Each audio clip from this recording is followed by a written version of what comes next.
Hello guys, study growth के इस YouTube channel में आपका स्वागत है। कल हमने क्या पढ़ा था? अलीनगर की संधि। उस पर हमारा जो सेशन था वो खत्म हो गया था। आज हम जानते हैं कि अलीनगर की संधि में क्या क्या बातें कही गई थी, इनमें क्या अंग्रेजों ने मांगे रखी और सिराजुद्दौला ने उन मांगों को स्वीकार भी किया था। अलीनगर की संधि में सबसे पहले बात यह थी कि फर्रुखशियर ने जो अंग्रेजों को व्यापारिक अधिकार दिए थे वह उन्हें वापस कर दिए जाए। दूसरी बात, कलकत्ता में किलेबंदी करने की इजाज़त उन्हें दे दी जाए। तीसरी बात, उन्हें सिक्के डलवाने या फिर ढालने का अधिकार भी दे दिया जाए। फोर्थ बात कि कलकत्ता में जब सिराजुद्दौला ने अधिकार किया था तो अंग्रेजों को बहुत क्षति हुई थी, उस क्षति का हर्जाना भी सिराजुद्दौला को देना होगा। यह बातें कही गई थी। इन सब बातों को सिराजुद्दौला ने माना भी और उसके बाद संधि हो गई। अब इनके बीच में जो संधि हुई थी, अंग्रेज चाहते थे किसी भी तरह सिराजुद्दौला को हटाना। उन्होंने क्या किया, 1 महीने के बाद ही इस संधि का उल्लंघन कर दिया। कैसे किया? एक चंदननगर नामक किला था जो कि फ्रांसीसियों की बस्ती थी, वहां पर उन्होंने आक्रमण किया। चंदननगर नामक स्थान पर आक्रमण करके उन्होंने उस एरिया को अधिकार कर लिया। उसके बाद क्या हुआ, जीतने के बाद उन्होंने सोचा कि क्यों ना हम सिराजुद्दौला को हटा दें। उन्होंने ऐसा क्यों सोचा? क्योंकि उनको पता लग चुका था कि सिराजुद्दौला के अपने ही सिराजुद्दौला के विरुद्ध है। अपनों में कौन कौन है, आइए जान लेते हैं। मीर जाफिर जो कि सिराजुद्दौला का सेनापति था, सेनानायक दुर्लभ, अमीर चंद, खादिम खान, मानक चंद और जगत सेठ। इनमें से हमें सब याद रखने की जरूरत नहीं है। हमने क्या क्या याद रखना है, आइए बताती हूँ। हमने एक सेनापति मीर जाफिर के बारे में याद रखना है, एक अमीर चंद और एक जगत सेठ। ये 3 नाम हमें परीक्षा की दृष्टि से बेहद इम्पोर्टेंट है, जिनको हमने याद रखना है।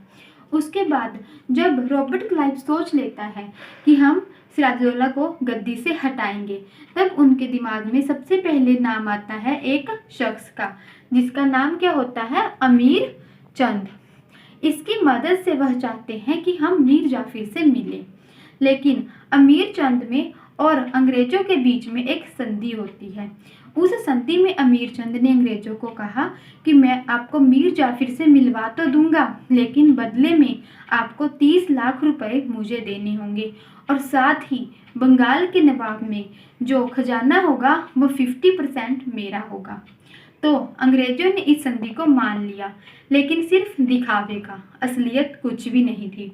इन्होंने क्या किया, 2 पेपर तैयार किए, एक ओरिजिनल और एक डुप्लीकेट। ओरिजिनल पर साइन किसने किए थे, बाटसन ने, और डुप्लीकेट पर क्लाइव ने साइन किए थे। और यह डुप्लीकेट पेपर किसको पकड़ा दिया गया, अमीर चंद को पकड़ा दिया गया। अमीर चंद को ऐसा लगा कि हाँ वाकई मुझे वो सारी चीज़ें मिलेंगी जो मैंने इन लोगों से मांगी है। तो उसके बाद क्या हुआ, अमीर चंद ने प्लान बनाया मीर जाफिर से मिलवाने का। इसने इनको मिलवा दिया। जैसे ही रॉबर्ट क्लाइव मीर जाफिर से मिला, उन्होंने क्या किया, अमीर चंद को मरवा दिया। मरवाने के बाद क्या हुआ, मीर जाफिर और अंग्रेजों के बीच में संधि होती है। संधि में क्या था कि मीर जाफिर नवाब बन जाएगा। नवाब बनने के बाद पूरे के पूरे कलकत्ता एरिया पर, बंगाल पर अंग्रेजों का अधिकार होगा। दुर्ग निर्माण करने का अधिकार होगा, कोई रोक टोक नहीं होगी।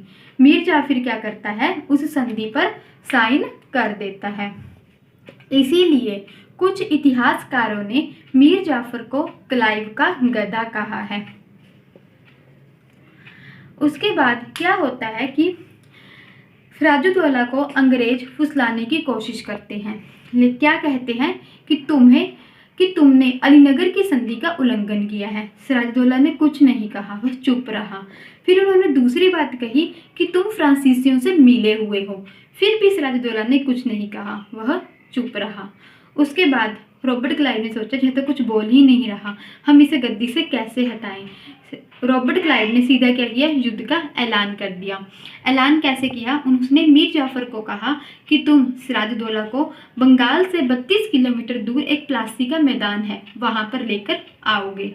मीर जाफर मान जाता है और वहां आकर रॉबर्ट क्लाइव ने युद्ध का ऐलान कर दिया। मीर जाफर ने अपनी सेना को आगे बढ़ने ही नहीं दिया, वहीं पर रोक दिया। लेकिन कहा जाता है ना कि कुछ सहयोगी भी होते हैं, कुछ हमारे अपने भी होते हैं जो हमारा साथ दें हमारी हर सिचुएशन में। तो ऐसा ही हुआ। सिराजुद्दौला के सहयोगियों में नाम क्या था, मीर मदन और मोहन लाल। यह दो नाम परीक्षा की दृष्टि से इम्पोर्टेंट है। मीर मदन तो युद्ध करता हुआ ही मारा जाता है, लेकिन मोहनलाल सोचता है कि यह युद्ध हमें हारना ही है, क्योंकि जब पहले से ही डिसाइड हो चुका है, जब हमारी पूरी की पूरी सेना आगे ही नहीं बढ़ी तो इसका अर्थ तो यही निकला ना कि हम युद्ध हार जाएंगे और अंग्रेज जीत जाएंगे। तो इस प्रकार क्या हुआ, मोहनलाल ने सिराजुद्दौला को वहां से भाग जाने की सलाह दी और कहा कि आप जहाँ से चले जाओ। जैसे ही सिराजुद्दौला वहाँ से निकलता है, वैसे ही मीर जाफर का पुत्र होता है मीरन। जो मीर जाफर का पुत्र मीरन जो है वह सिराजुद्दौला की हत्या कर देता है। इसके साथ ही हमारा जो प्लासी का युद्ध है वह क्या होता है, समाप्त होता है। जीतता कौन है, अंग्रेज जीतते हैं। इस प्रकार धोखे से अंग्रेज हमारे भारत में एक प्लासी के युद्ध को जीतकर निर्णायक युद्ध मतलब कि जीत जाने की घोषणा करते हैं।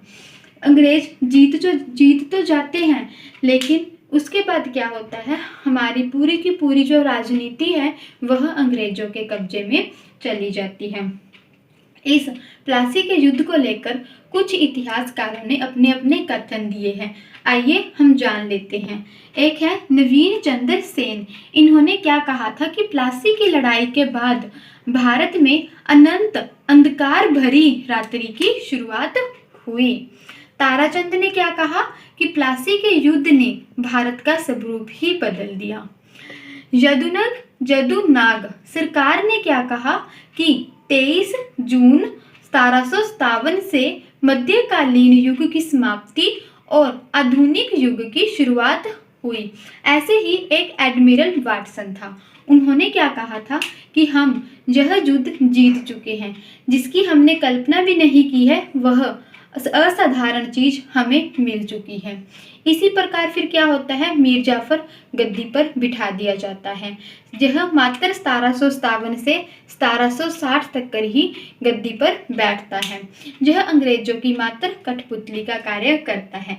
इस प्रकार हम नेक्स्ट वीडियो में जानेंगे कि किस प्रकार मीर जाफर गद्दी में बैठकर क्या क्या कार्य करता है, किस प्रकार अंग्रेजों का जो सारा का सारा काम है, जो सारा का सारा वो कहते हैं, किस प्रकार करता जाता है।